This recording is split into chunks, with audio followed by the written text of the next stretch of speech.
Close to nature is close to your world. Myron Homes, Cherubic Farms at Chevilla, 7799949104. గతంలో పెత్తందారులు పోకడలు నచ్చకో లేదా ఆ ఊర్లో జరుగుతున్న అరాచకాలు తట్టుకోలేకో లేదా పేద ప్రజలకు సేవ చేయాలనో కొంతమంది అడవి బాట పట్టారు.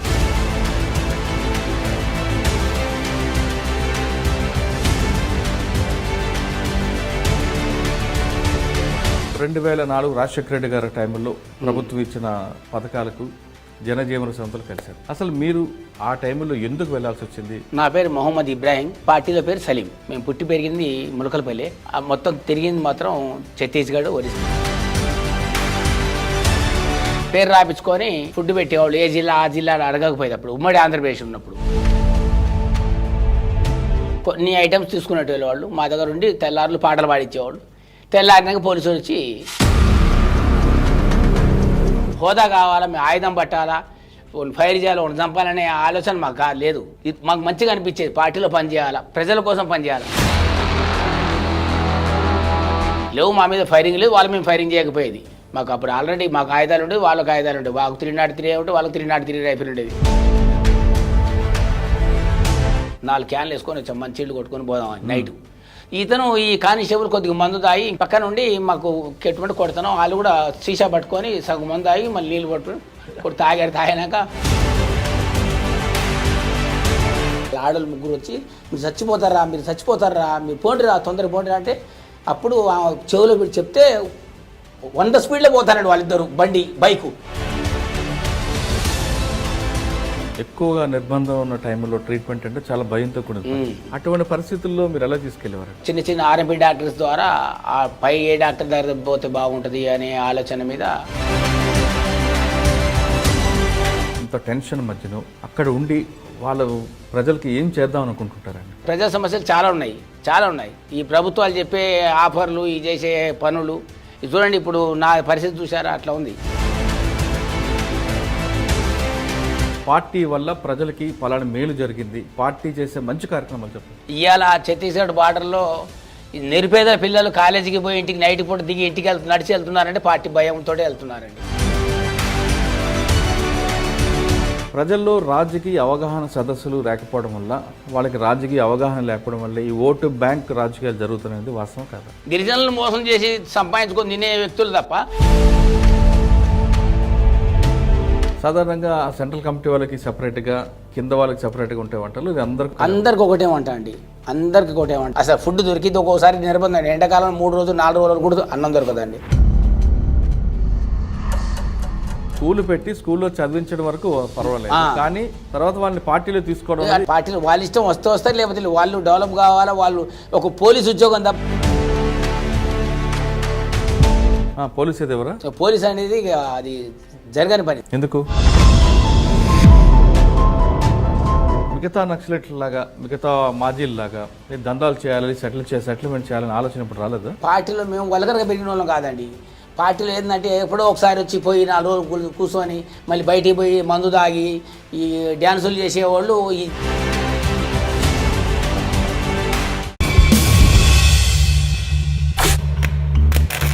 Welcome to crime confessions. గతంలో పెత్తందారులు పోకడలు నచ్చకో లేదా ఆ ఊర్లో జరుగుతున్న అరాచకాలు తట్టుకోలేకో లేదా పేద ప్రజలకు సేవ చేయాలనో కొంతమంది అడవి బాట పట్టారు. అడవులకు వెళ్ళిన తర్వాత తుపాకులు పట్టుకొని ఎండనక వాననక చలనక నిత్యం ప్రజల కోసం పోరాటాలు చేశారు. వాళ్ళు చేసిన పోరాటాల ఫలితమే అప్పట్లో ప్రభుత్వాల కిందకొచ్చి గ్రామీణ ప్రాంతంలోకి వెళ్ళి మరీ అక్కడున్న పేద ప్రజలకి మౌలిక సదుపాయాలు కల్పించడంతో పాటు కొంత అభివృద్ధి కార్యక్రమాలు చేపట్టాయి. ఆ విధంగా వెళ్ళిన వాళ్ళు కొంతకాలం అక్కడే ఉండి నిత్యం తుపాకుల శబ్దాలు వింటూ దినదిన గండం దీర్ఘాయుష్మనవ అంటూ వాళ్ళు అక్కడే కలిపారు. ఆ విధంగా వెళ్ళిన వాళ్ళు పార్టీలో చాలా కాలం సేవలు చేసి తర్వాత వ్యక్తిగత కారణాలతోనూ లేదా అనారోగ్య సమస్యలతోనూ లేదా ప్రభుత్వాలు ఇచ్చిన పథకాలకో లేదా మరికొన్ని కారణాలతోనూ వాళ్ళు తిరిగి జనజీవన స్రవంతులు కలిశారు. ఆ విధంగా కలిసిన వారు పరిచయం చేసే ఈ కార్యక్రమంలో ఈ వారం మన గెస్ట్ సలీం గారు ఎందుకు వెళ్ళారు అనే విషయం మాట్లాడే ముందు ఈ కార్యక్రమం ముఖ్య ఉద్దేశం పార్టీని కించపరచాలని కానీ లేదా పార్టీలోకి వెళ్ళే వారికి వెళ్ళొద్దు అని చెప్పడం కానీ, అదేవిధంగా ఇప్పుడున్న యువత పార్టీ వైపు వెళ్ళమని ఆదేశించడం కానీ దీని ముఖ్య ఉద్దేశం కాదు. అప్పట్లో ఎందుకు వెళ్ళారు, వెళ్ళినప్పుడు అప్పుడున్న పరిస్థితి ఏంటి, ఇప్పుడు ఉన్న పరిస్థితులు సమస్యలు ఏ విధంగా ఉన్నాయో ఎదుర్కొంటున్నారని చెప్పడమే ఈ కార్యక్రమం ముఖ్య ఉద్దేశం. కానీ ఒకవైపు పార్టీని కానీ మరోవైపు ప్రభుత్వాన్ని కానీ ఎవరికి కూడా కించపరచాలని కానీ ఎవరిని ప్రోత్సహించాలని మాత్రం కాదు. ఇంకా మన సలీం గారితో మాట్లాడి ఆయన ఎందుకు అడవి బాట పట్టారు, అడవి బాట పట్టిన తర్వాత ఆయన చేసిన కార్యక్రమాలు ఏంటి, అప్పట్లో ఉన్న అగ్ర నాయకులను ఎవరెవరితో ఆయన కలిశారు విషయాన్ని ఆయన తెలుసుకుందాం. అన్న నమస్తే. నమస్తే. సలీం భాయ్ ఖమ్మం, భద్రాద్రి కొత్తగూడెం. మీరు 2004 రాజశేఖర రెడ్డి గారి టైంలో ప్రభుత్వం ఇచ్చిన పథకాలకు జనజీవన సంస్థలు కలిశారు. కలిసిన తర్వాత 2004 నుంచి 2023 వరకు ఒక సామాన్యుడి మనుషులాగానే మీరు జీవిస్తున్నారు. సాధారణంగా మాజీ నక్సలైట్లు ప్రభుత్వం ఇచ్చిన పథకాలతో పాటు కొంతమంది దందాలు చేసుకుంటూ ఆ పేరును వాడుకుంటూ రకరకాలుగా ఎదిగిపోతుంటారు. పార్టీకి నష్టం చేకూరుస్తూ మరోవైపు పార్టీ సమాచారం అందిస్తూ ప్రభుత్వాన్ని దగ్గర అవ్వడానికి ప్రయత్నం చేస్తూ పోలీసులతో సన్నిహితంగా ఉంటూ అడ్డగోలుగా అక్రమ సంపాదన తీసుకునే వాళ్ళు చాలామంది చూస్తాం.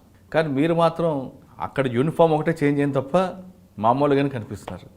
అంటే మీరు పార్టీ తీసుకున్న బయటకు వచ్చిన తర్వాత సాధారణ వ్యక్తులకు బతకడానికి కారణం, దందాలు చేయకుండా నిత్యం ప్రజలతో ఉండడానికి ప్రధాన కారణం చెప్పే ముందు అసలు మీరు ఆ టైంలో ఎందుకు వెళ్ళాల్సి వచ్చింది, అప్పుడున్న పరిస్థితుల వల్ల వెళ్ళారా లేదు వ్యక్తిగత కారణాలతో వెళ్ళారా చెప్పే ముందు ఒకసారి సలీం భాయ్ కుటుంబ నేపథ్యం, సలీం భాయ్ అడవిలో అడుగులు వేయడానికి ప్రధాన కారణం చెప్పండి. నా పేరు మొహమ్మద్ ఇబ్రాహీం, సన్నాఫ్ యాకూబ్ అలీ. మనుగూరు మండలం మాది, మనుగూరు లోకలే మాది. గతంలో ఉమ్మడి అంటే మీరు మొహమ్మద్ సలీం కాకముందు పూర్తి పేరు మొహమ్మద్ ఇబ్రాహీం, పార్టీలో పేరు సలీం. ఓకే.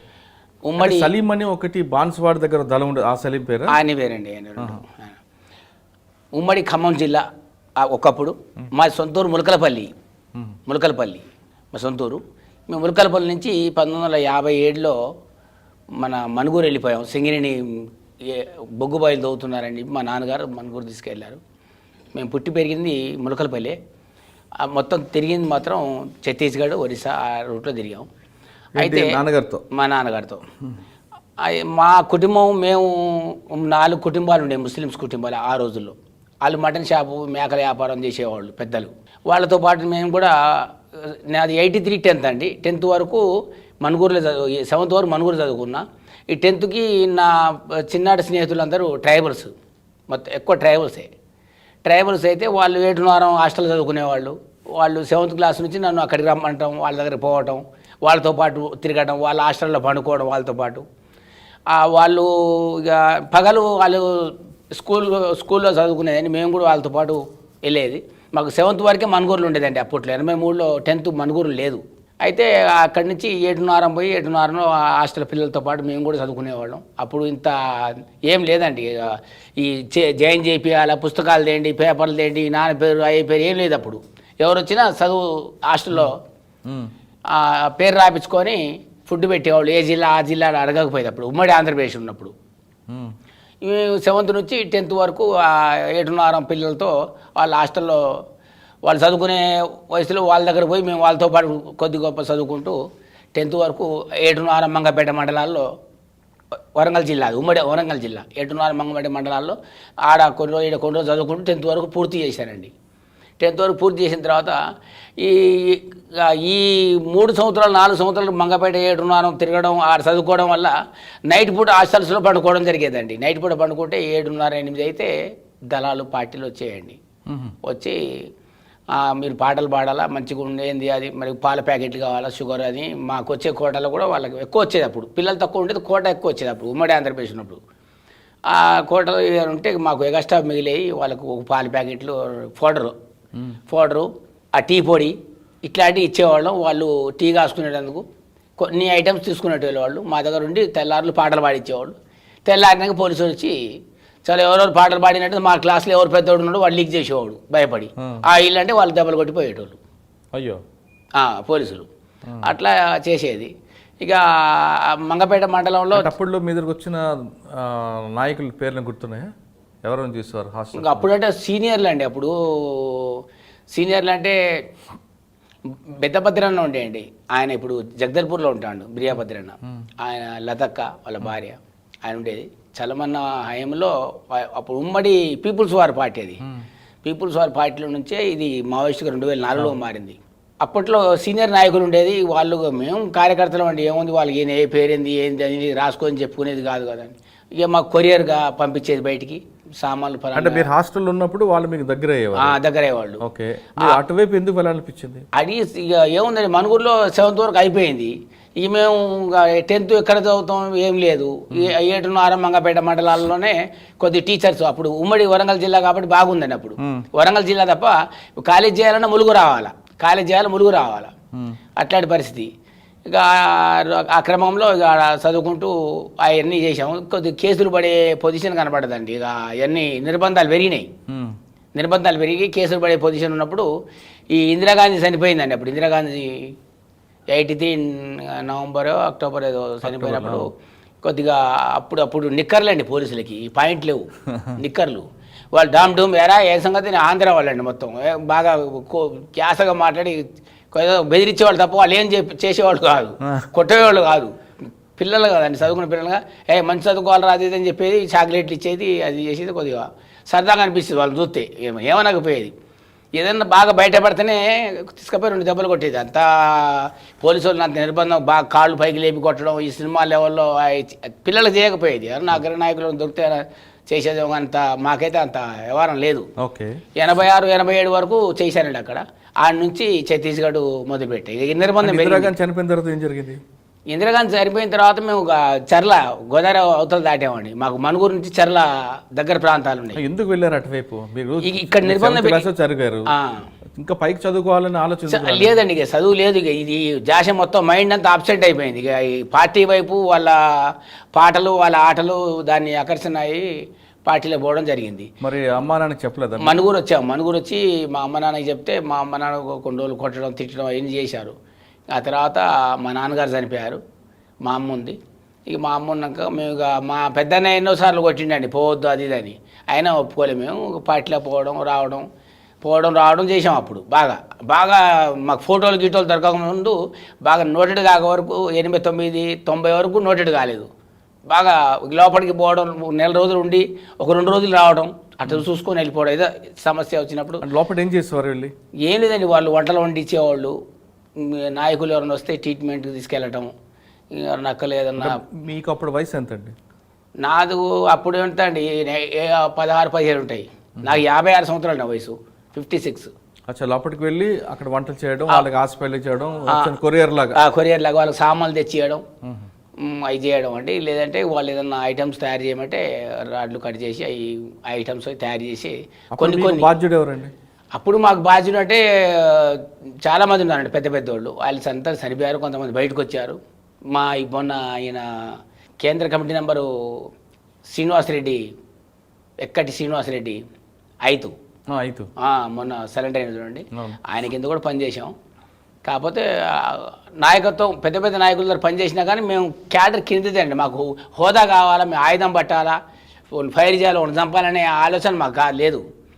మాకు మంచిగా అనిపించేది, పార్టీలో పనిచేయాలా, ప్రజల కోసం పనిచేయాలా. ఆ క్రమంలో బీజాపూర్ జిల్లాలో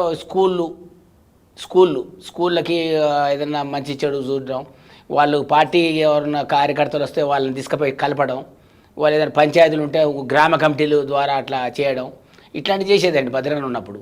అప్పుడు బాగా ఇంత నిర్బంధం లేదు. ఇప్పుడు కాకపోతే ఈ చంద్రబాబు నాయుడు గవర్నమెంట్ వచ్చిన కాడ నుంచే ఇక పార్టీ బాగా బలోపేతం కావడం, బాగా స్ట్రిక్ట్గా ఉండడం ఇవి జరిగినాయి. అంతకుముందు చాలా ఫ్రీ, మేము చేసినప్పుడు అంత పెద్దగా నిర్బంధాలు లేవు. మా మీద ఫైరింగ్ లేదు, వాళ్ళు మేము ఫైరింగ్ చేయకపోయేది. మాకు అప్పుడు ఆల్రెడీ మాకు ఆయుధాలు ఉండేవి, వాళ్ళకి ఆయుధాలు ఉండేవి. మాకు 303 ఉంటే వాళ్ళకి 303 రైఫిల్ ఉండేది. వాళ్ళు నిక్కరేసుకుని మా వాళ్ళు నిక్కరేసి మేము పాయింట్ వేసినా వాళ్ళు పాయింట్ వేసేది. సరే, బీజాపూర్లు వెళ్ళారు. వెళ్ళిన తర్వాత అక్కడ పరిస్థితులకు అనుగుణంగా అక్కడ సమస్యలు, గ్రామ కమిటీలు పెట్టడం, దండించడం ఇటువంటి చేసుకొచ్చారు. మొదటిసారి ఎప్పుడు ఆయుధం పట్టుకున్నారు? ఆయుధం పట్టుకోవడం లేదండి. దాంట్లో ఆయుధం అంటే పట్టుకుంటాం కానీ అది ఆయుధం పట్టుకున్నాం, ఇక్కడ తీసుకెళ్ళాం అక్కడ తీసుకెళ్ళాం నుంచి అది కాని పని చెప్పరు. అంటే మీ పార్టీలో మీ కార్యక్రమం ఏంటంటే రాజకీయ కార్యక్రమాలా లేదా కొరియర్గా ఉండడం? కొరియర్గా చేయాలా, మిలిటరీకి సంబంధించిన సభ్యులు వాళ్ళు ఏదన్నా శిక్షణ పొందుతున్నారంటే అడిగి పోవాలా, వాళ్ళకి వంటలు ఉండాలా, ట్రీట్మెంట్ చేయాలంటే డాక్టర్ని రప్పించుకోవాలా. వీళ్ళకి ఏదైనా అవుట్ ఆఫ్ తీసుకుపోవాలంటే నాకు ఎక్కువ 2-3 లాంగ్వేజ్లు వస్తాయి కాబట్టి నేను ఎటన్నా బయటికి తీసుకుపోయి ట్రీట్మెంట్ తీసుకురావడం అట్లాంటివి జరిగేది. ట్రీట్మెంట్ తీసుకెళ్తున్నప్పుడు సాధారణంగా ఎక్కువగా నిర్బంధం ఉన్న టైంలో ట్రీట్మెంట్ అంటే చాలా భయంతో కూడిన పని. చుట్టుపక్కల డాక్టర్ దగ్గర కూడా డాక్టర్లు ముందు ఒప్పుకోరు, తర్వాత అక్కడ మీ మీద ఎక్కువ ఎంక్వైరీ నిఘా ఉంటుంది. అటువంటి పరిస్థితుల్లో మీరు ఎలా తీసుకెళ్ళేవారండి? అప్పుడు అక్కడున్న ఆ లోకల్లో ఉన్న చిన్న చిన్న ఆర్ఎంపీ డాక్టర్స్ ద్వారా ఆ పై ఏ డాక్టర్ దగ్గర పోతే బాగుంటుంది అనే ఆలోచన మీద దాన్ని బట్టి మేము ఆలోచించుకొని నేను వెళ్ళేవాడిని. కేరళ ఎర్నాకుళం కూడా పోయాను నేను. ఎవరు తీసుకెళ్లారు నాకు? అప్పుడు వేరే అగ్రనాయకులు తీసుకెళ్ళాం, వచ్చారు. ఆ నాయకులు కూడా చనిపోయారు. అయ్యో, అంటే కేరళ ఎర్నాకుళంతో పాటు ఇంకెక్కడ ఎక్కడ ఎక్కువ ఏ డాక్టర్ దగ్గరికి వెళ్ళేవారు? ఎర్నాకుళమే వెళ్ళాం. వైట్ మొత్తం అమెరికన్స్ అక్కడ. ఎందుకు ఎర్నాకుళం అంటే అక్కడ ఎక్కువగా ఓన్లీ లివర్ మాకు ఛత్తీస్గఢ్లో ఏంటంటే గోంగూర ఎండి చేప ఎక్కువ అండి.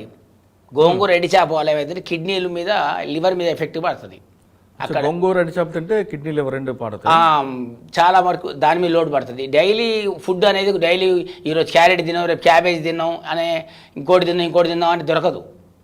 ఈ వాగులో ఏజెన్సీలో గిరిజనులు ఏరుకొచ్చిన వాగుల్లో తీసుకొచ్చిన ఎండిపోయిన చేపలు ఆ గోంగూర తప్ప మంచి కాస్ట్లీ కూరగాయలు లగ్జరీగా బతికే లైఫ్ ఉంటుందండి అందులో. అంటే గోంగూర చేపలు ఎండు చేపలు తినడం వల్ల లివర్ ఎఫెక్ట్ రావడం వల్ల ఎక్కువ ఎర్నాకుళమే. సరే, ఎర్నాకుళం వెళ్ళాలంటే మీరు బయటకు ఏ విధంగా వచ్చారు? బయటకంటే మాకు ట్రైన్ రూట్ ఏ రూట్లో ఉందో, బస్సు రూట్ ఏ రూట్ ఉంది, లారీ రూట్లో ఏ రూట్లో ఉంటుందో. విజయవాడ రావాల్సిందే కదా? విజయవాడ రాకుండా పోవచ్చు. మహారాష్ట్ర పోయి కూడా మహారాష్ట్ర నుంచి కూడా క్రాస్గా 2-3 రోజులు లాంగ్ చేసి కూడా క్రాస్గా పోవచ్చు. అది ఒకటే ఇండియాలో ఏ మూల నుంచి అయినా పోవచ్చు. అవసరమైతే ఇప్పుడు హైదరాబాద్ రావడం, వరంగల్ నుంచి రావడం, భద్రాచలం, కొత్తగూడెం నుంచి, ఖమ్మం నుంచి రావచ్చు, సూర్యాపేట నుంచి రావచ్చు. మహారాష్ట్ర పోయి కూడా హైదరాబాద్ రావచ్చు. మహారాష్ట్ర రావచ్చు, లేదు అంటే ఢిల్లీ నుంచి కూడా రావచ్చు. అటు నుంచి మాకు ఛత్తీస్గఢ్ నుంచి మహారాష్ట్ర నుంచి హైదరాబాద్ రావచ్చు. డైరెక్ట్ హైదరాబాద్ ఇక్కడ రావాల్సిన అవసరం లేదు. సరే, మీరు అక్కడికి వెళ్ళిన తర్వాత మీకు ఎదురైన ఎప్పుడైనా ఎక్స్చేంజ్ ఆఫ్ ఫైర్ కానీ ఎదురైంది అక్కడ?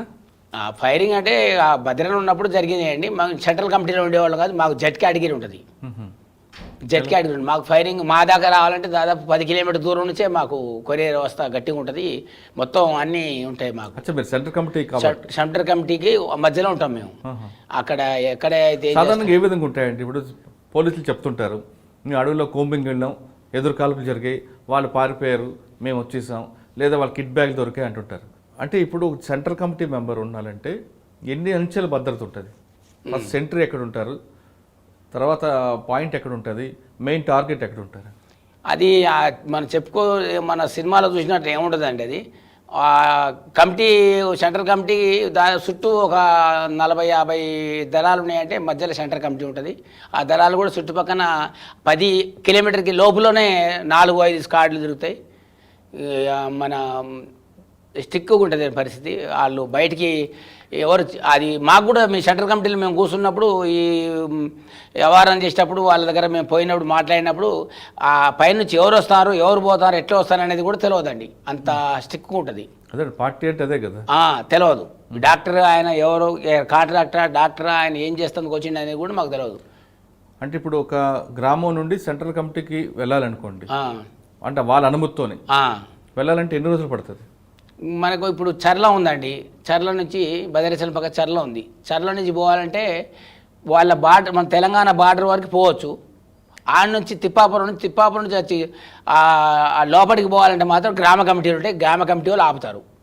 మీరు ఎవరు, ఎక్కడి నుంచి వస్తున్నారు, ఏం సంగతి, నేను ఫలానా వాళ్ళు పిలిచారు వెళ్తున్నారంటే, వాళ్ళు పిలిచారా, మీరే వెళ్తున్నారా, వాళ్ళు మీకెడ తెలుసు, మీకు ఏమని చెప్పారు, అసలు మీ దగ్గర ఏమున్నాయి, మీరు అడిగి పోవడం కారణం ఏంటి, అక్కడ మీకు బంధువులు ఉన్నారా, మీ క్యాస్ట్ ఏంటి, మీ పేరేంటి, మీ లోతుపోతులని వాళ్ళు అడిగి తెలుసుకొని మళ్ళీ ఇంకో 3 కిలోమీటర్లు ఇంకో క్యాండిడేట్ ఉంటాడు, వానికి వాకిటాకితో మాట్లాడి ఆయన ఓకే అయిన తర్వాత ఇంకొకటి ఓకే అయిన తర్వాత ఇంకో 4-5 ఒక 10 మంది ఓకే అన్నారు. సాయంత్రం అయిద్దని ఆ రోజు పోలేము, ఆ రోజు నైట్ ఆడనే ఉంటాం.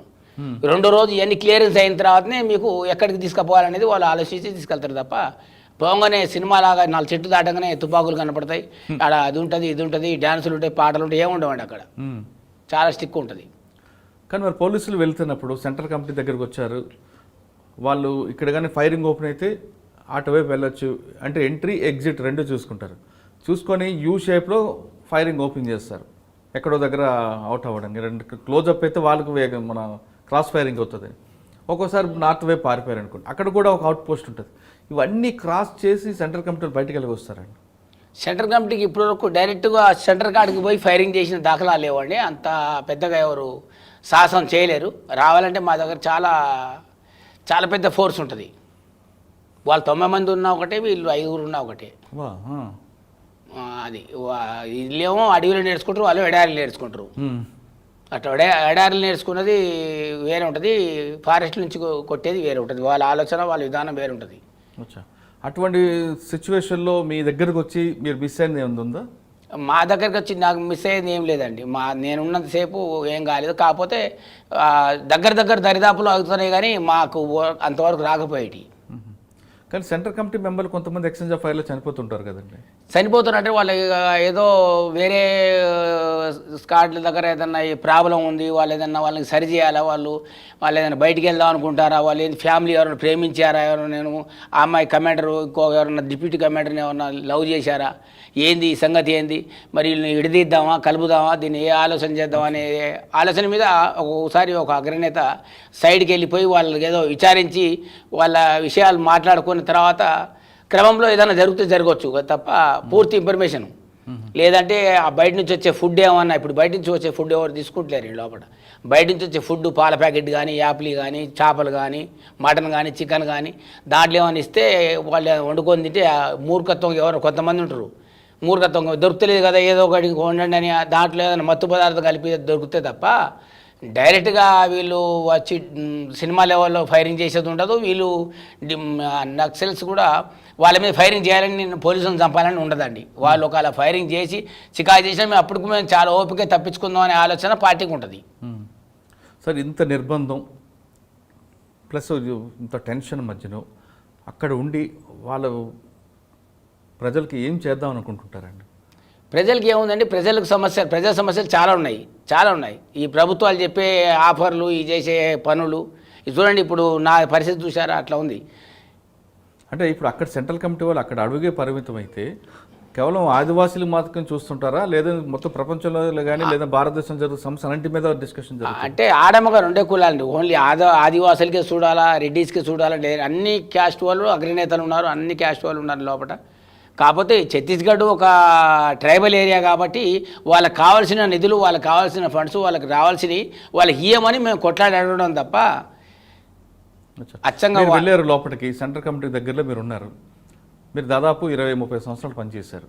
మీరు అక్కడ పనిచేసిన సమయంలో పార్టీ వల్ల ప్రజలకి పలానా మేలు జరిగింది, పార్టీ చేసే మంచి కార్యక్రమాలు చెప్పండి. పార్టీ వల్ల అన్ని మంచి కార్యక్రమాలేనండి. అక్కడ పార్టీ దగ్గరకు వచ్చిన వాళ్ళు, నష్టపోయిన వాళ్ళు ఎవరు లేరు, నిరుపేదలు. ఇవాళ ఛత్తీస్గఢ్ బార్డర్లో నిరుపేద పిల్లలు కాలేజీకి పోయి ఇంటికి నైట్ పూట దిగి ఇంటికి నడిచి వెళ్తున్నారంటే పార్టీ భయంతో వెళ్తున్నారండి.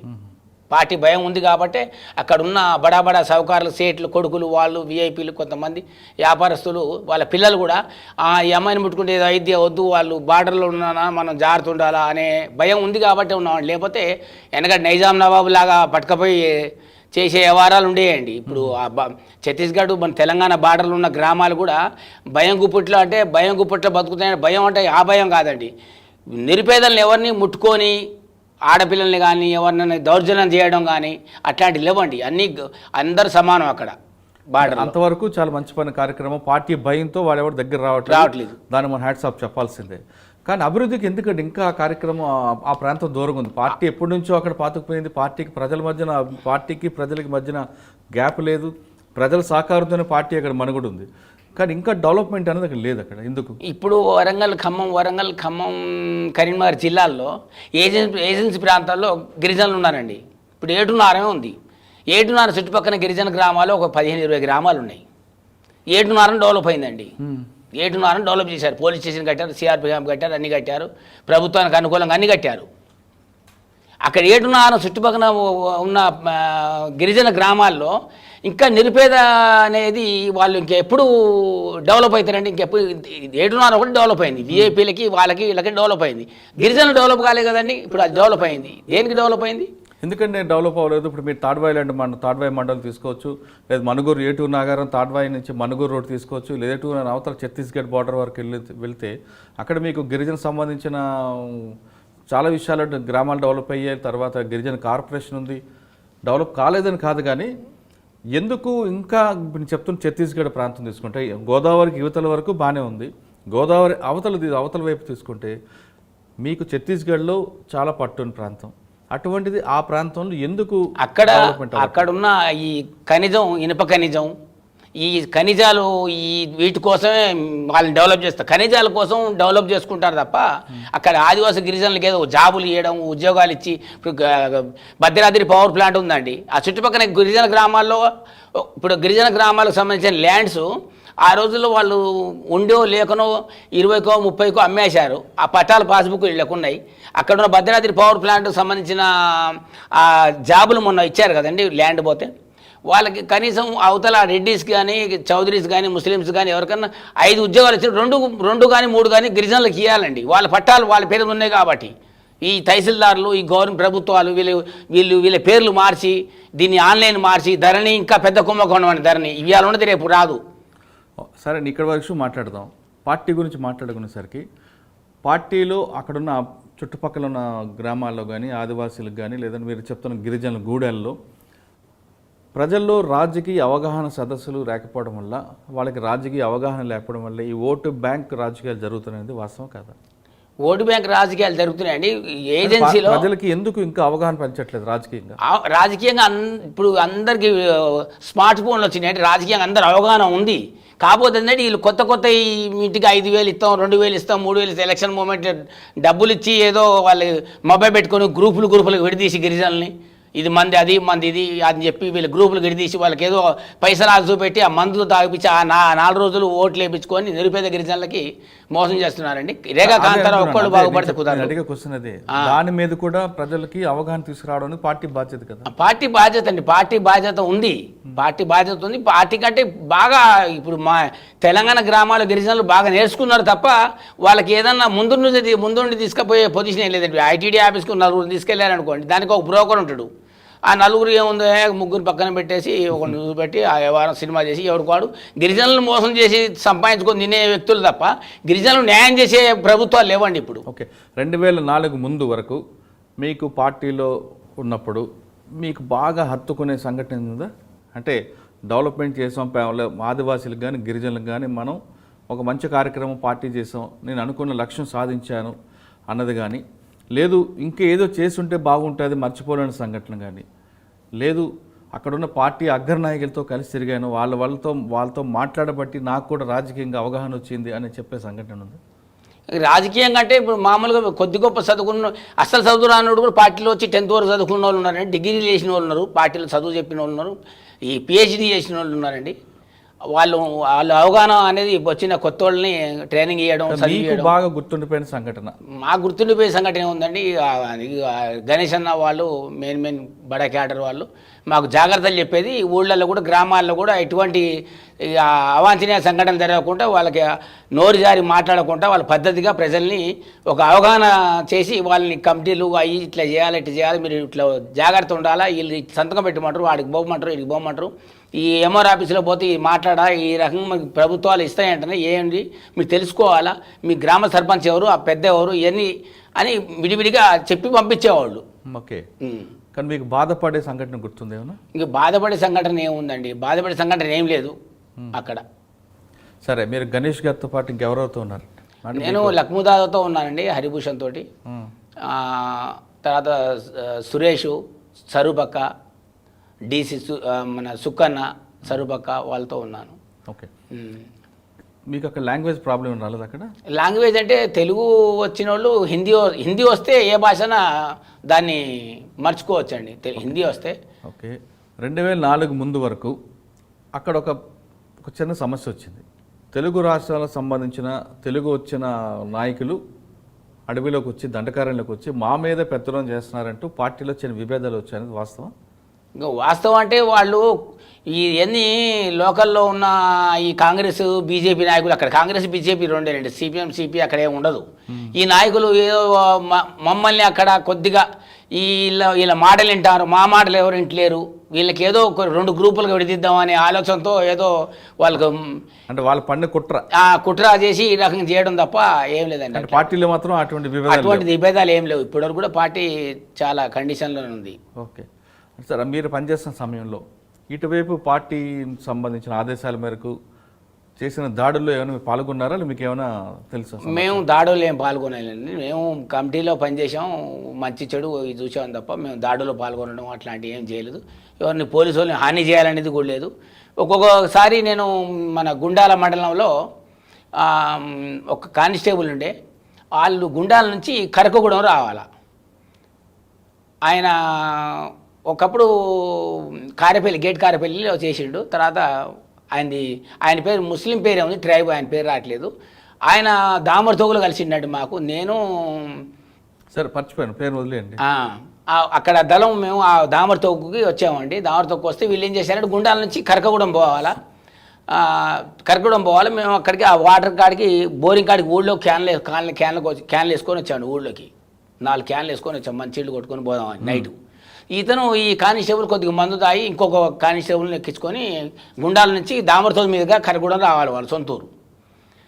వచ్చే క్రమంలో మేము నీళ్ళ కాడ క్యాన్లు పట్టుకొని ఉంటే వాళ్ళు మందు తెచ్చుకున్నారండి. దాంట్లో బోరింగ్ కాడ వాళ్ళు కొట్టుకొని దాంట్లో మందు పోసుకొని తాగుదామని ఆగారు.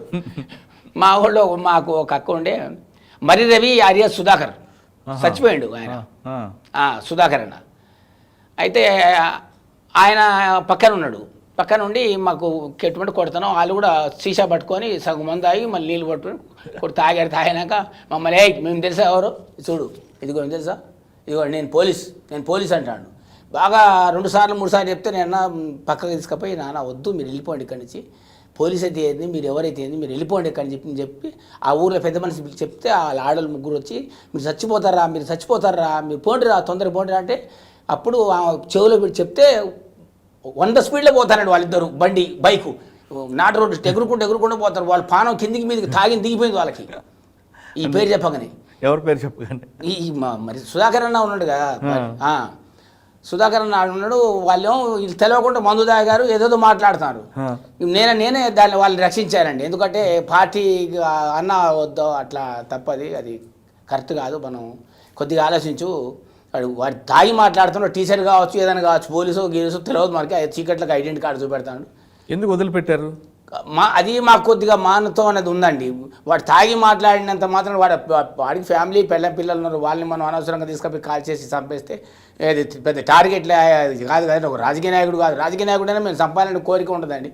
ఏదైనా మీరు మంచి చేయాలా, మంచి ఉండాలా అనే మనోభావంతో వాళ్ళు పిలిపించి మాట్లాడడం జరిగింది తప్ప వాళ్ళని చంపుదాం కొరుకుదాం అనేది ఉండదండి. అంటే మీరు మంచినీళ్ళ కోసం వచ్చారు, ఆయన వచ్చాడు కాబట్టి మీరు పట్టించుకోలేదు.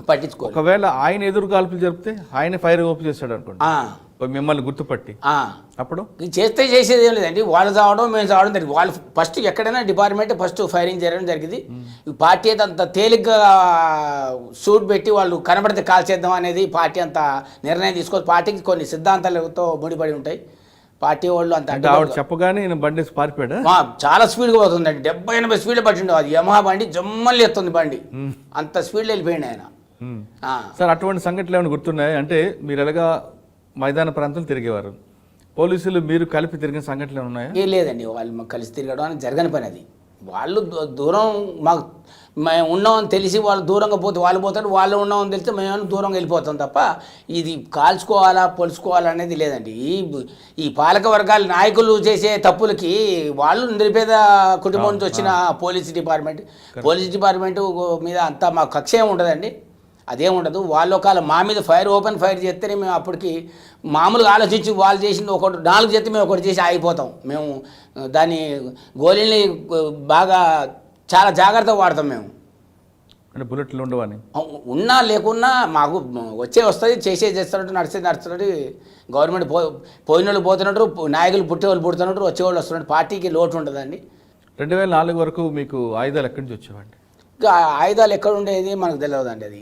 అది నక్సలైట్లు డంపులు ఉంటాయి, డంపుల్లో నోట్ల కట్లు బంగారం ఉంటుందని ఒక ప్రచారం వాస్తవం అంటారు. అది అంత కరెక్ట్ కాదండి. అది ఎవరన్నా నాయకులు క్యాష్ పెడితే ఏదైనా ఖరాబ్ అయిద్దని గోల్డ్ తీసుకొని పెట్టి తర్వాత ఏదన్నా ఈ ప్రజల కోసం ఉపయోగిద్దాం, దీన్ని మళ్ళీ సేల్ చేసి ప్రజల కోసం దేనికైనా ఉపయోగిద్దామని భావంతో ఏమైనా పెడితే ఎవరైనా ఒకటి పెట్టి ఉండొచ్చు తప్ప వాళ్ళు ఇదేదో గోల్డ్ చేసుకొని వాళ్ళ ఫ్యామిలీలు బాగా చేస్తారు. చాలామంది లోన్ అగ్రనేతలు వాళ్ళ భార్యలకి అలా టాపి పనికి పోతున్నారండి, టాపి పనికి పోతున్నారు. వాళ్ళ ఇళ్ళు సరిగ్గా లేవు. డబుల్ బెడ్రూమ్ ఇస్తారు, ఎవరికి డబుల్ బెడ్రూమ్ ఇయ్యాడు, ఏది ఇయ్యాడండి. నేను 2004 వరకు మీకు అడుగుతున్నా. 2004 వరకు నాకు తెలిసి అక్కడ లోపల ఉన్న నాయకులు ఎవరైనా సరే వాళ్ళ విలాసాలు విందులు దేవి లేకుండా నిత్యం ప్రజల కోసం పోరాటం చేసేవారు ఉన్నారు. అది నిజంగా చెప్పాలంటే అక్కడ అన్ని రకాలుగానే టెన్షన్ ఉంటుంది. ఒక కేవలం పోలీసు వైపులు కాదు, మూగజీవులు రావచ్చు, పాములు రావచ్చు, ఏ రకంగానే ఉంటాయి. అటువంటి ప్రాంతంలో ఉన్న వాళ్ళని కొంతమంది పోలీసులు అప్పట్లో అగ్రనాయకులు అందరూ కూడా విలాసాల జీవితాలకు అలవాటు పడ్డారు, కేవలం కింద వాళ్ళు మాత్రమే తుపాకీ బుల్లెట్లకి బలవుతున్నారంటే ఒక స్టేట్మెంట్ ఇచ్చారు. దాన్ని మీరు ఏ విధంగా అంటే మిగతా వాళ్ళు పోగొట్ట ఉండడం కోసం లోకల్లో కొన్ని ఇబ్బందులు పెడుతున్నారు కదండి. ఆ ఇబ్బందుల వల్ల ఇప్పుడు కాకతీయ యూనివర్సిటీ, ఉస్మానియా యూనివర్సిటీ ఉన్నారండి. చిన్నగా పార్టీ బలోపేతమైంది, డబల్ అయింది. ఇంకోసారి తెలంగాణ బీహార్ అయిపోద్ది, ఇంటింటికి నక్సలైట్ పుడతాడు. అట్లాంటి పరిస్థితి ఉందండి ఇప్పుడు. అంటే అక్కడ అప్పుడు 2004 వరకు నేను అంటుంది 2004 మీరు లోపల ఉన్నారు కాబట్టి అక్కడ అగ్రనాయకులందరూ విలాసాలు విందులతో ఉంటారా? ఏం లేదండి అట్లా. అప్పుడు ఆ రోజుల్లో మాకు అసలు ఈ పూట తింటే రెండో పూటకి 100 కాయలు ఎట్లుంటుందో తెలియదండి. 2004 వరకు కూడా రోడ్లు, కాంట్రాక్ట్లు, బడా వ్యవహారాలు, అప్స్టేర్స్, ఇవన్నీ ఈ బడా బిల్డింగ్స్, ఈ హైవే ఇతర దేశాలు పోయి డబ్బులు తెచ్చుకోవడం, ఈ నాయకులు పెద్ద పెద్ద రోడ్లు వేయడం, అట్లాంటివి ఏం లేవు. 2004 లేదండి. 2004 వరకు ప్లేన్, ఏం లేదు. ఇవాళ తిండికుంటే రేపు ఉండకపోయేది పార్టీకి. సాధారణంగా రోజు దినచర్య ఏ విధంగా ఉంటుందండి? లోపల దినచర్య ఏ విధంగా ఉంటుంది నాయకులది, అగ్ర నాయకులది? ఏముంటుందంటే పొద్దున్న ఛాయ్ ఇస్తారా? ఛాయ్ తాగుతాం, పొద్దునే మిలిటరీ వాకింగ్ చేపిస్తారు, కొద్దిగా 2 గంటలు హార్డ్ వర్క్ చేపిస్తారు, ఛాయ్ పెడతారు, ఛాయ్ తాగుతాం. 1 గంటలు. ఛాయ్లో పాలు ఉండవు కదండి? ఈ పాలంటే పాల పొడి ఉంటుంది. ఇప్పుడైతే ఛత్తీస్గఢ్ పాల పొడి లేని ఛాయ్ ఇచ్చారు అప్పుడు. పాలు డికేషన్ తాగుతాం. ఆ డికాషన్ కూడా ఒక్కొక్కసారి చాయ్ పత్తి తక్కువ ఉంటుంది. ఇవాళ ఉడకబెట్టిన చాయ్ పత్తి మళ్ళీ ఎండబెడతాం, మళ్ళీ ఎండబెట్టి మళ్ళీ దాన్ని ఇంకోసారి చేసుకుంటాం. టీ పొడి కూడా దొరకని పరిస్థితి. తర్వాత ఇంకా అదేనండి, ఇక పొజిషన్ అట్లుంటుంది. ఇక అక్కడ చాయ్ తర్వాత టిఫిన్ ఏమి ఇస్తారు? టిఫిన్ ఏమి ఉంటుందండి, ఫుడ్డే. టిఫిన్ ఇక్కడ లగ్జరీ కూర్చోవడం ఏం లేదు. ఆ ఫుడ్ కూడా అన్నం ఎవరికి పడితే వాళ్ళు కూర ఎక్కువ వేయడం, అన్నం ఎక్కువ వేసుకోవడం ఉంటుంది. అంతా ఒక పాలిథిన్ కవర్ మీద వేసి కూర అన్నం అంతా కలిపి ఎవరికి కావాలో మనిషికి ఇంత తీసుకొని వేసుకోవడం తప్ప, నేను చికెన్ జాయింట్ తింటా, నేను ములక్కాయ ముక్కలు తింటా, నాకు ఆలుగడ్డల ముక్కలు తింటా అంటే కుదరదు. అన్నీ కలుపుతారు, పాలిథిన్ కవర్ కలిపేసి కింది మీద చేస్తారు. చేసిన తర్వాత ఎవరికి ఎంత కావాలో అంత వేసుకొని తినేయడం, మిగిలింది మళ్ళీ పంచుకోవడం. లాస్ట్కి మళ్ళీ పోయేటప్పుడు దాన్ని మళ్ళీ కచ్చిపులో చుట్టూ ఉండలాగా చేసుకొని కచ్చిపులో కట్టుకొని జైల్లో పెట్టుకొని వాటర్ బాటిల్ పెట్టుకోవడం. ఆకలినట్టు అదే అన్నం 2 రోజులు 3 రోజుల దాకా అదే. కొద్దిగా ఆరితే పంచికి పనిచేస్తుంది, ఆరకపోతే కొద్దిగా అట్లనే ఇక కళ్ళు మూసుకొని ముద్ద తింటాం. ఆ ప్రజల కోసం పనిచేయడం కోసం వచ్చినాం, లగ్జరీ కోసం కాదు. ఇక కష్టాలు దుఃఖాలు అన్నీ దాంట్లో చూసుకుంటూ అయ్యే దాన్ని తిని బతకడం. వంట చేస్తున్నట్టు పొగ వస్తుంది కదండి, ఏ విధంగా మరి మీరు బయటపడతారు? పొగ అంటే పొగ వచ్చిందంటే పోలీసులు తెలుస్తుంది కదా. బొగ్గులు, కాల్చిన బొగ్గులు ఉంటాయి, కాల్చిన బొగ్గుల మీద వంటలు వండుకుంటాం. ఇక వంట చేసే పొగలంటే మాకు అన్ని గ్రామ కమిటీలు ఉన్నాయి ఊర్లో, అన్ని ఊర్లలో గ్రామ కమిటీలు ఉన్నాయి. ఊర్లో నుంచి కూడా వంటి తీసుకొస్తారు.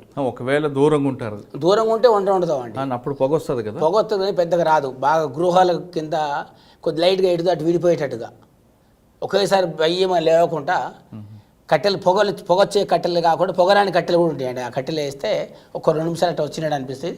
కొద్దిగా పైన ఇట్ట అంటే ఎటు సైడ్ అయిపోద్ది తప్ప పైకి పోదు. స్టీల్ ప్లేట్ కూడా వాడరు. స్టీల్ ప్లేట్ వాడితే ఏమైతే అన్నం తిన్నప్పుడు ఇట్ట కడిగినప్పుడు ఇది ఫోక్స్ పడుతుంది, కెమెరా ఫోక్స్ పడుతుంది, దాని మీద ఫైరింగ్ జరుగుతుంది. ఒకసారి జరిగింది అట్లా. ఎక్కడ? తెలంగాణనే మన ఈ ములుగు జిల్లాలో జరిగింది. ఎలా? ఇదే ఈ అన్నం తిని పైకి పోయి కింది దిగుతారు, ఈ ప్లేట్ వెనక తీసి ఎలకబెట్టుకుంటాను, చెక్కుని మెరవగానే అటు నుంచి ఫైరింగ్ జరిగింది వాళ్ళకి.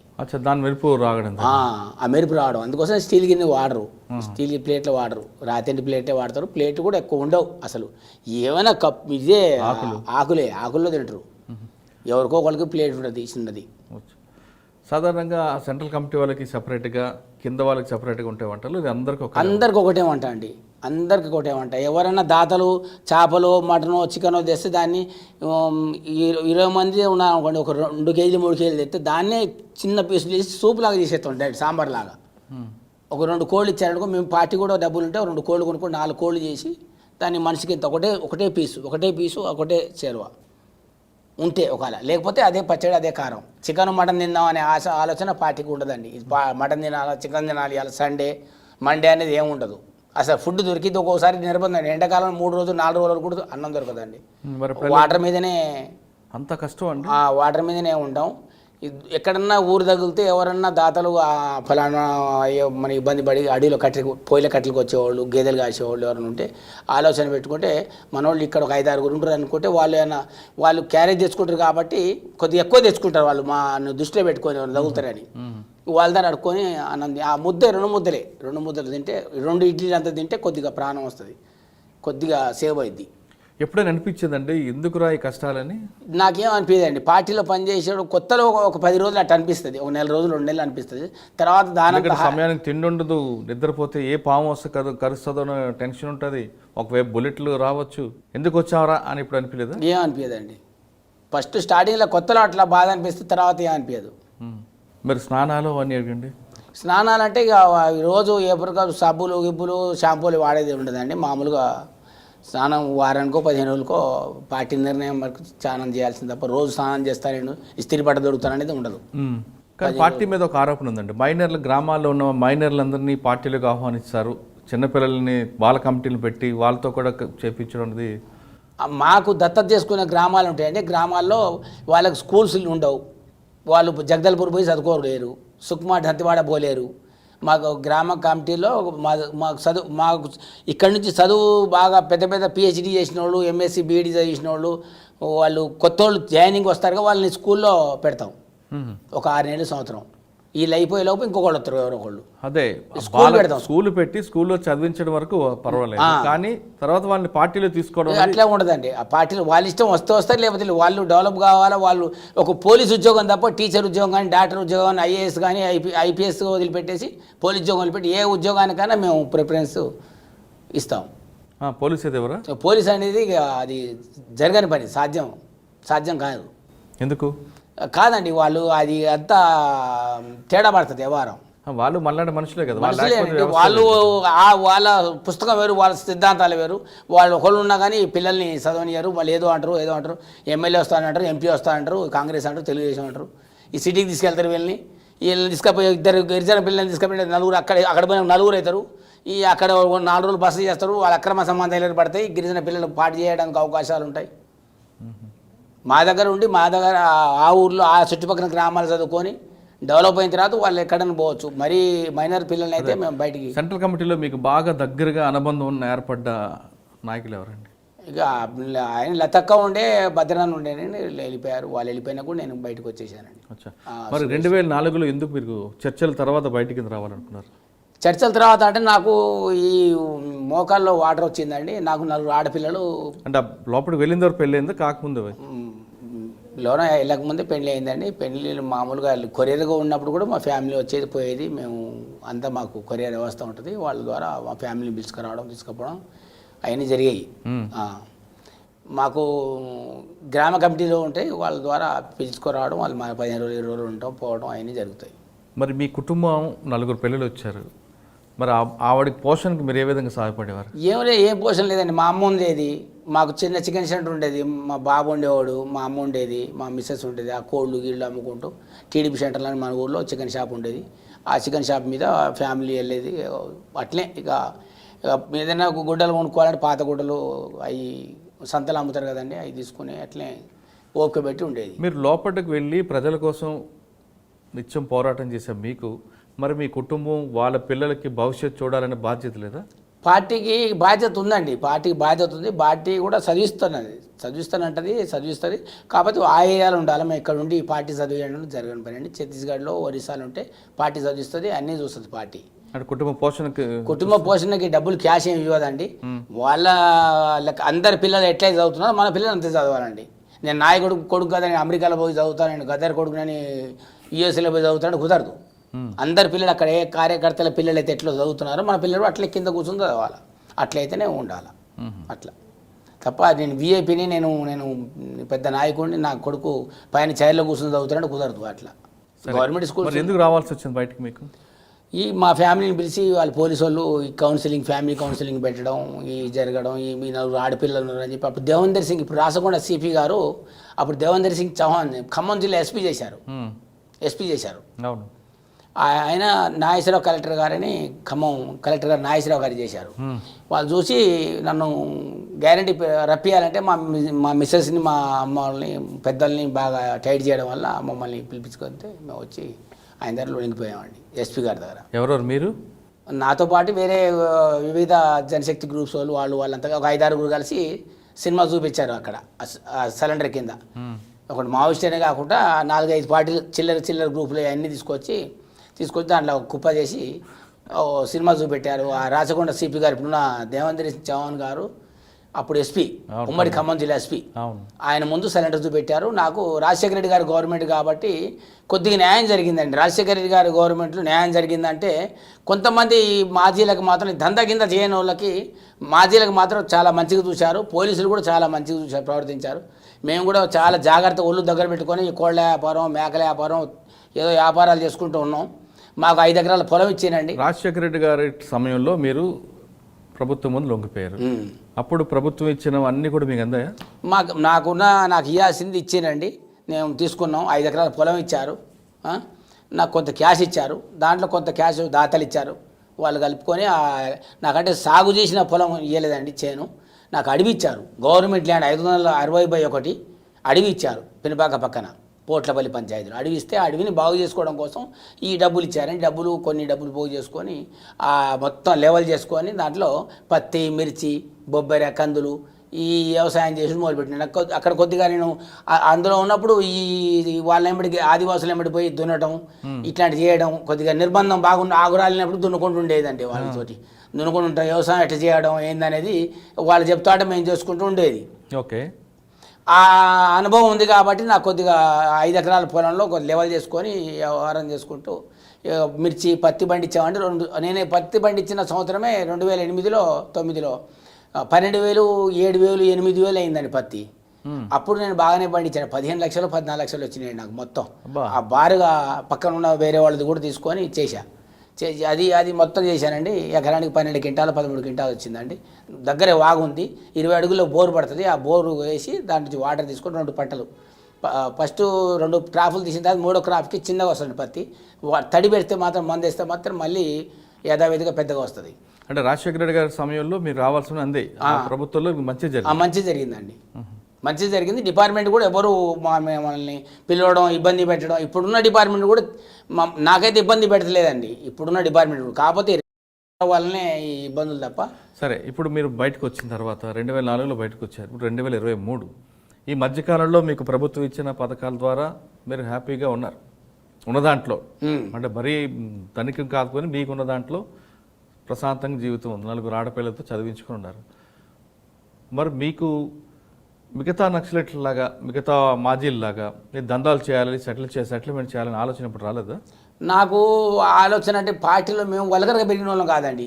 పార్టీలో ఏంటంటే ఎప్పుడో ఒకసారి వచ్చి పోయి 4 రోజులు కూర్చొని మళ్ళీ బయటికి పోయి మందు తాగి ఈ డ్యాన్సులు చేసేవాళ్ళు ఈ దందాలు చేస్తారండి. పూర్తిగా పార్టీలో నుంచి బండిరావు చదువుకున్నవాడు ఎవరు తప్పు చేయడండి.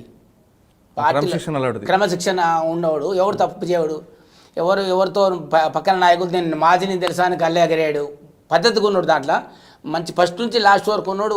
ఈ బెదిరింపులు, వాళ్ళ రాజకీయ నాయకులు బెదిరించుడు, నాకు ఇది కావాలి, నాకు అది కావాలి, నాకు ఆ ప్లాట్ కావాలని బెదిరించుడు, దందాలు చేసుడు అనేది ఈ క్రమశిక్షణ ఉన్న వాళ్ళతో జరగదండి. ఈ 2 రోజులు 3 రోజులు వచ్చి ఉండి చుట్టం చూపు ఉండి పోయేటోళ్ళు, ఈ మందు తాగేటోళ్ళు, బయటకు పోయి బెదిరించేవాళ్ళు, చందాలు బయట నకిలీ 60 రూపాయలు ప్లాస్టిక్ పిస్టోలు పెట్టి దాని గుడ్డ పెట్టి చూపెట్టి డబ్బులు తీసుకునేవాళ్ళు, ఈ దొంగలకే సాధ్యం అండి. అది ఒరిజినల్ నక్సల్స్ అయితే ఇప్పటివరకైతే కేంద్ర కమిటీ నెంబర్ కానించి మీ దగ్గర వచ్చారు, చూశారు, వాళ్ళ వ్యవహారం ఎట్లుంటుంది, వాళ్ళు ఆ రకంగా చేసేవాళ్ళు కాదండి.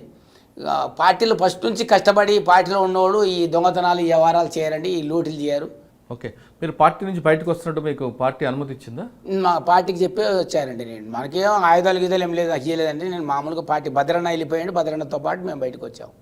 ఓకే, చిన్నప్పుడు హాస్టల్లో చదువుకున్నప్పుడు చుట్టూ ఉన్న వాతావరణం, ఆ పాటలు, ఆ ప్రభావంతో అడవి బాట పట్టారు సలీం. అక్కడికి వెళ్ళిన తర్వాత వాళ్ళతో ఎండనక వాననక తిరిగి తుపాకులతో కాకుండా మిగతా విషయాలు జోక్యం చేసుకొని అక్కడున్న ఆదివాసీలకి అభివృద్ధి కోసం ఆయన నిత్యం కష్టపడ్డారు.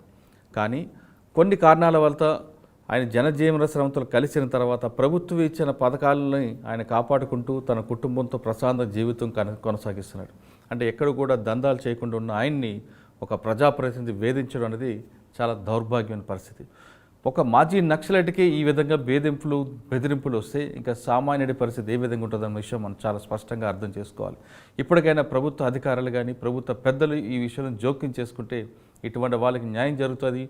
మరొకరు కూడా ఆయనే కానీ ఇటువంటి సంఘటన చూస్తున్న మరొక వ్యక్తి సామాన్యుడు కూడా పార్టీ వైపు వెళ్ళాలి, పార్టీ వైపు చూడాలి అనే ఆలోచన కూడా లేకుండా ఉండాలంటే ఖచ్చితంగా సలీంకి ప్రభుత్వ పెద్దలు న్యాయం చేయాల్సిన అవసరం ఎంతైనా ఉంది. ఇది సలీంతో ఎక్సలెంట్. వచ్చే వారం మరో ఇష్యూలో మళ్ళీ కలుద్దాం. అంతవరకు నమస్తే.